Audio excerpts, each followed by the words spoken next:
आम बजट पर ऑपरेशन सिंदूर का भी असर दिखा। वित्त मंत्री निर्मला सीतारमण ने रक्षा बजट में पिछले 10 साल में सबसे ज्यादा वृद्धि की। आपको बताते हैं कि कैसे मोदी सरकार का फोकस रक्षा पर है। युद्ध काल के बजट में डिफेंस वाली ये तैयारी दुश्मनों पर बहुत भारी पड़ने वाली है। इसे आप आंकड़ों से समझिए। वित्त वर्ष 2025-26 में डिफेंस पर 6,81,000 करोड़ रुपए आवंटित किए गए थे। इस बार 7,85,000 करोड़ रुपए देने की घोषणा की गई है। मतलब ये कि ऑपरेशन सिंदूर के बाद डिफेंस बजट 15% बढ़ा है। रक्षा बजट 1 लाख करोड़ से ज्यादा बढ़ाया गया है। रक्षा खर्च में 21% वृद्धि की गई है। आधुनिकीकरण में 24% की वृद्धि की गई है। सरकार का डिफेंस वाला फोकस क्लियर है। कैपिटल एक्सपेंडिचर यानी हथियार खरीद के बजट में 22% की बढ़त की गई है। खास बात यह है कि इस बार तीनों सेनाओं के लिए कैपिटल एक्सपेंडिचर 2.19 लाख करोड़ रुपए रखा गया है, जो पिछले साल से 21.84% ज्यादा है। पिछले साल ये 1.80 लाख करोड़ रुपए था। इस बजट के ज्यादातर हिस्से का इस्तेमाल हथियार खरीद और मॉडर्नाइजेशन पर होता है। बजट में भारतीय सेनाओं के लिए एक ऐसा रक्षा कवच तैयार किया गया है जिसकी धमक पूरी दुनिया में है। इस साल का रक्षा आवंटन केवल एक वित्तीय दस्तावेज नहीं है, बल्कि इसमें 3 चीजों पर फोकस है: राष्ट्रीय सुरक्षा, आधुनिकीकरण और आत्मनिर्भर भारत पर जोर दिया गया है। आधुनिक युद्ध अब केवल संख्या बल पर नहीं, बल्कि तकनीक और एडवांस्ड वेपन्स पर लड़े जाते हैं। इसी को ध्यान में रखते हुए सरकार ने आधुनिकीकरण के लिए अच्छी खासी राशि अलग रखी है।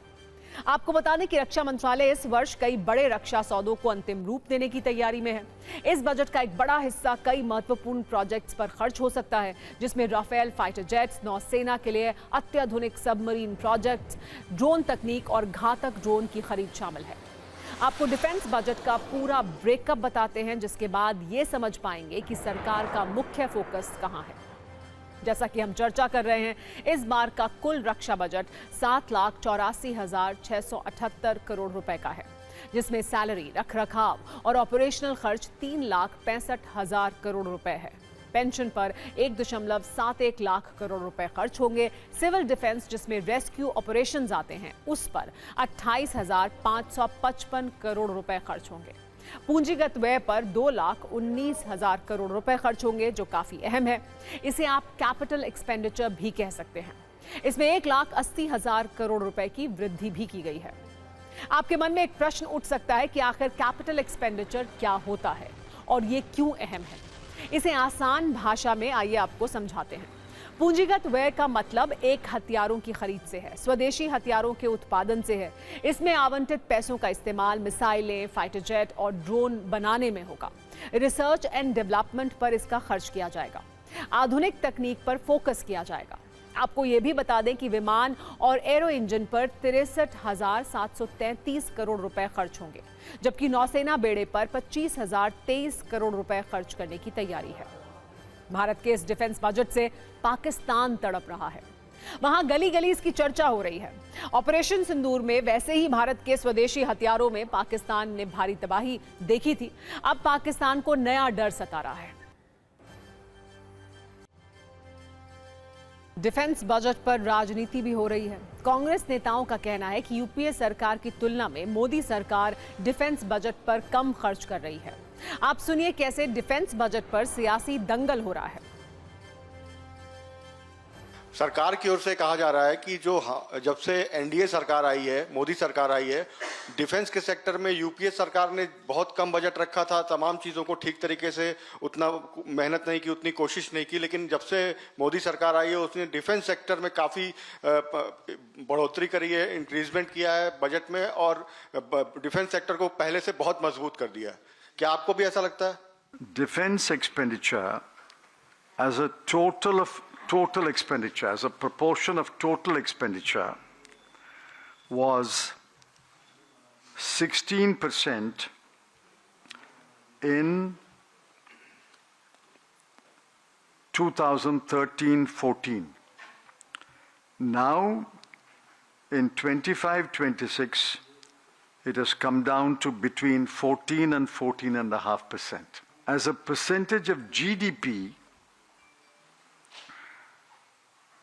we had touched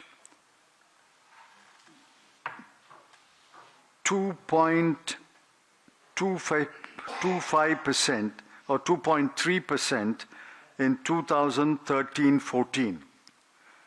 This year, it is just below 2%.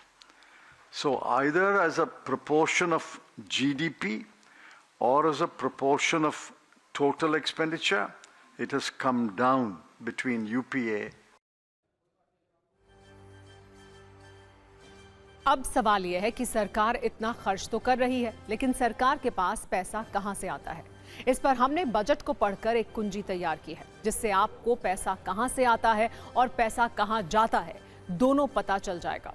इस बजट में सरकार को 21% पैसा डायरेक्ट इनकम टैक्स से आ रहा है, 18% कॉर्पोरेशन टैक्स से मिल रहा है।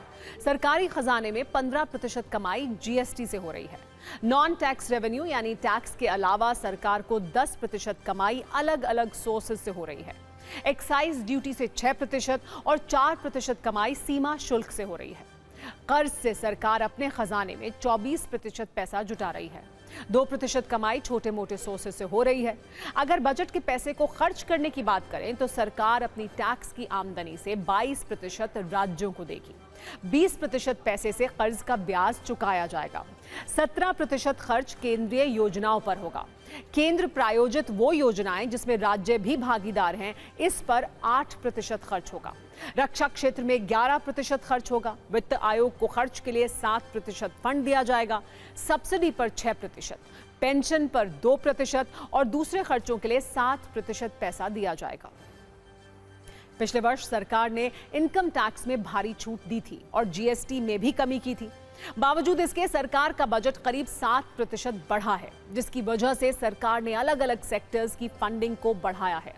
वित्त मंत्री निर्मला सीतारमण ने वित्त वर्ष 2026-27 के लिए कैपेक्स यानी इंफ्रास्ट्रक्चर पर होने वाले खर्च को बढ़ाकर 12.2 लाख करोड़ रुपए कर दिया है। सरकार ने देश में 7 नए हाई स्पीड रेलवे कॉरिडोर बनाने का ऐलान किया है। ये कॉरिडोर देश के बड़े आर्थिक और आईटी हब को जोड़ेंगे। रेलवे के लिए 2.78 लाख करोड़ रुपए का ऐलान हुआ है। ये अब तक का सबसे ज्यादा है। इसमें नए रेलवे ट्रैक बिछाने, वंदे भारत जैसी ट्रेन चलाने और यात्री सुविधा को बढ़ाने पर फोकस है। परिवहन और सड़क निर्माण के लिए 3.09 लाख करोड़ रुपए दिए गए हैं। ये पिछले वर्ष के मुकाबले 8% ज्यादा है। पिछले वर्ष इसके लिए 2.87 लाख करोड़ रुपए दिए गए थे। यानी देश में बनने वाले हाईवेज की संख्या अब और बढ़ने वाली है। इस बजट में सरकार डिजिटल इंफ्रास्ट्रक्चर पर भी फोकस बढ़ा रही है। इसके लिए एआई डेटा सेंटर 2047 तक टैक्स फ्री होंगे। इससे बड़े पैमाने पर विदेशी निवेश के भारत आने की संभावना है। This is the first budget prepared in Kartavya Bhavan. We are inspired by 3 Kartavya. Our first Kartavya is to accelerate and sustain economic growth by enhancing productivity and competitiveness. Our second Kartavya is to fulfill aspirations of our people and build their capacity, making them strong partners in India's path to prosperity.